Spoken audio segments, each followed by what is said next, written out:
It's my feel-good breakfast show. Welcome back to a very feel-good Thursday morning here with Expresso. Thank you so much for joining us. Likewise to Reneilwe Letsholonyane for joining us. Thank you so much. Great plugging into your footballing brain. We are seeing one of the best World Cups to date, I think, from a goal-scoring perspective, but also there have been some real surprises and some great teams being put out there that I think people weren't expecting as much from. We've got some great matchups coming today. Let's start off with one of Africa's great hopes, Ivory Coast, up against Colombia. What do you make of Ivory Coast's chances in this year's World Cup? I still believe that they'll qualify to the next round, and you know, once you qualified for the next round, anything is possible. They're a good team. They have best players that plays in biggest leagues in the world. Yep, and they're just waiting for that moment to spark. But I think we saw glimpses of that in their opening game. Of course, it's going to be a tough ask against Colombia tonight. Then we've got Japan and Greece later in the evening. Two sides that have showed potential, but I think Greece probably in danger here. That Japanese side a bit too clinical in attack. They do score goals when they've got the opportunity. Yeah, I think Japan has more potential to qualify to the next round than Greece, obviously based on what we saw during their first games. Now, the big one tonight. Both teams have their backs up against a wall. Uruguay, you would have experienced them all too much in last year's World Cup. A devastating attack force, currently ranked seventh in the world. The fact that they lost their opening fixture, you didn't expect that from a side like Uruguay. What do you make of this Uruguayan team? A lot of the players that you would have seen in 2010 still in that side. Like we said earlier, this World Cup, there's going to be more surprises. I think Uruguay, yes, they're a good team, but obviously playing against England, who also find themselves in an awkward situation. It's going to be a tough one, but I think England will take it. They'll take it on the day. Well, a lot rests on their star players.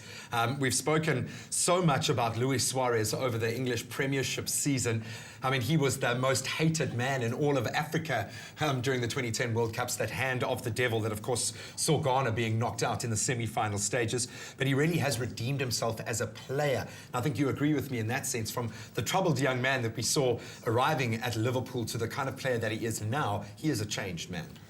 Yeah, everything that happened during whatever the things that he did, he managed to come back and realize that he's a footballer and did what he does best and plays football. That's why he did good for his team, and he's doing well at the moment. He seems to have that remarkable ability to score from angles that would seem impossible for most players. They're going to need that kind of decisive attack against a very strong English defence. We know that Gerrard is a stalwart there. When you're looking for a player to inspire from the front, it doesn't get more inspirational than Gerrard. Yeah, he is a real captain for me because he knows how to control the game, how to communicate with his teammates. Obviously helps the coach from inside the field, and he can also score the goals. Now, we've seen that this English side has a very strong Liverpool style of play. Obviously, the likes of Sturridge in there as well. How important is it for a country's top teams to be performing and feeding into their national squad? From your perspective, going into the Bafana camp, how important is it for your Liverpools and the players playing in your local leagues to be achieving going into a World Cup like this? It is important for players to do well from their teams and take the same performance that made them to be chosen for the national team to do the same during the national team games.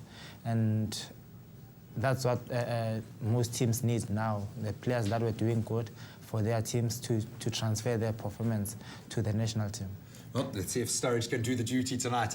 Reneilwe, thank you so much for joining us this morning. I know it's a very early start for a man who's actually on holiday at the moment. Yeah. But thank you so much, dude. It really has been an absolute pleasure. You can let us know on our Facebook page who you think is going to win this titanic tussle tonight. Will it go the way of Uruguay or England? Will they finally get a second World Cup win? We'll find out tonight in our World Cup action.